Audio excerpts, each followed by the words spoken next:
Indian cancer society Delhi शाखा प्रस्तुत करता है ब्रह्म पेब्रिक।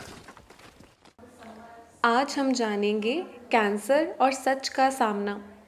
अरे तुमने सुना, वो चिंकी के पति को अस्पताल में भर्ती कर लिया। हैं? क्यों? क्या हुआ उन्हें? सुनने में तो अटपटा लगेगा तुम्हें, पर बोला जा रहा है कि उसे ब्रेस्ट कैंसर की शिकायत है। सच में? लड़के को ब्रेस्ट कैंसर? हाँ हाँ। ऐसा तो पहली बार सुना। अभी तक तो यही पता था कि औरतों को होता है ब्रेस्ट कैंसर। हाँ जी, महिलाओं और पुरुष दोनों को ही ब्रेस्ट कैंसर हो सकता है। हालांकि 99% महिलाएं खतरे के दायरे में होती हैं, पर 1% खतरा पुरुषों को भी रहता है।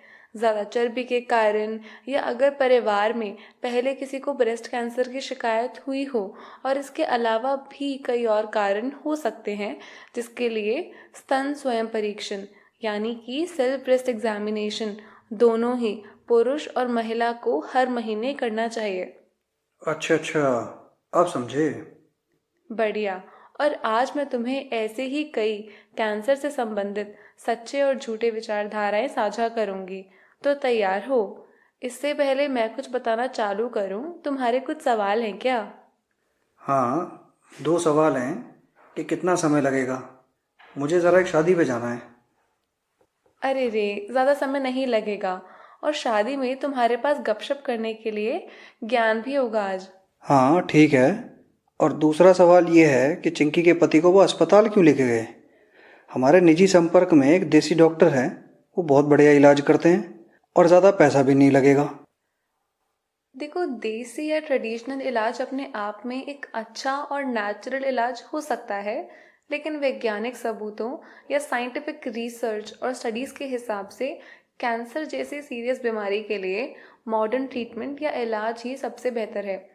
ट्रेडिशनल या देसी ट्रीटमेंट कैंसर के लिए प्राइमरी ट्रीटमेंट या प्राथमिक इलाज नहीं हो सकता, लेकिन वो एक सपोर्टिव रोल यानी कि सहयोगी की तरह साथ दे सकता है, जैसे कि साइड इफ़ेक्ट्स मैनेज करने में या पेशेंट का खाना पीना मैनेज करने में। समझ रहे हो?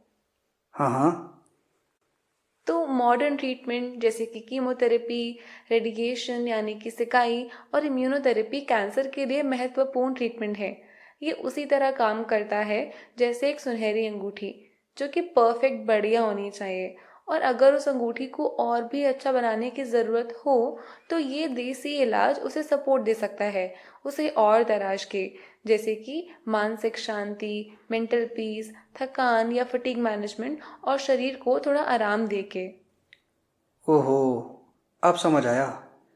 पर मुझे लगता है ये सब जानकारी मेरे किसी काम की नहीं। तो मैं चलूँ क्या? क्यों जी, आपको ऐसा क्यों लगता है? हमारे घर में आज तक किसी को कैंसर की शिकायत नहीं हुई। नई नई बीमारी है ये। कुछ ही लोगों को होती है जिनके पिछले कर्म अच्छे ना हों। हमारे कर्म तो बहुत अच्छे हैं कि ऐसी नौबत ही नहीं आई। ये अच्छी बात है कि आपके घर में किसी को कैंसर की शिकायत नहीं हुई, लेकिन मैं आपको बताना चाहूँगी कि कैंसर दुनिया भर में लोगों की जान जाने का सबसे बड़ा कारण है। विश्व स्वास्थ्य संगठन यानी कि वर्ल्ड हेल्थ ऑर्गेनाइजेशन के अनुसार 2020 में लगभग 1 करोड़ यानी कि 10 मिलियन लोगों की मौत कैंसर की वजह से हुई है।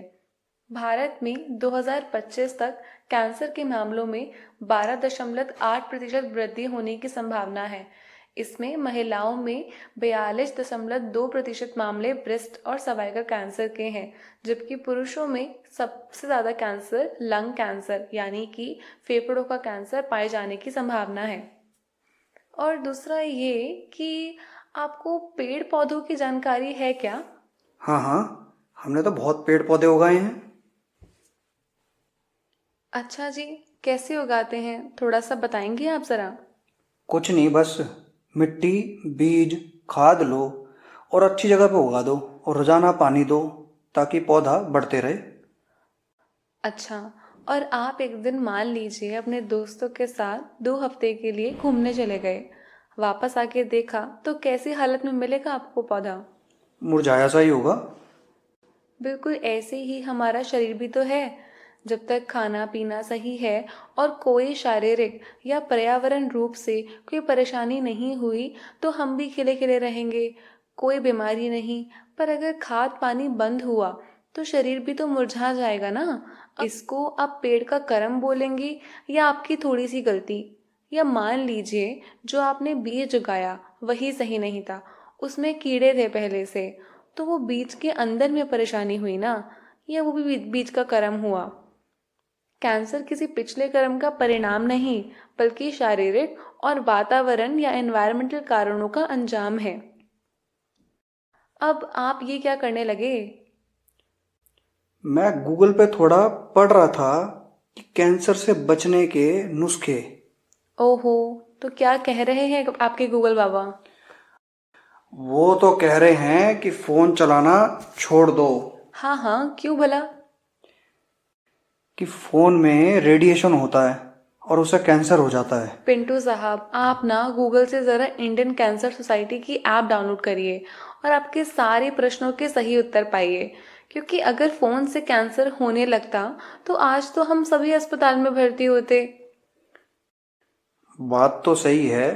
कौन सी ऐप बोल रहे थे ये आप? ये है इंडियन कैंसर सोसाइटी की ऐप राइज अगेंस्ट कैंसर, जो कि निशुल्क उपलब्ध है एंड्रॉयड और iOS पर। अभी स्कैन करिए और कैंसर से संबंधित सभी जानकारी पाइए।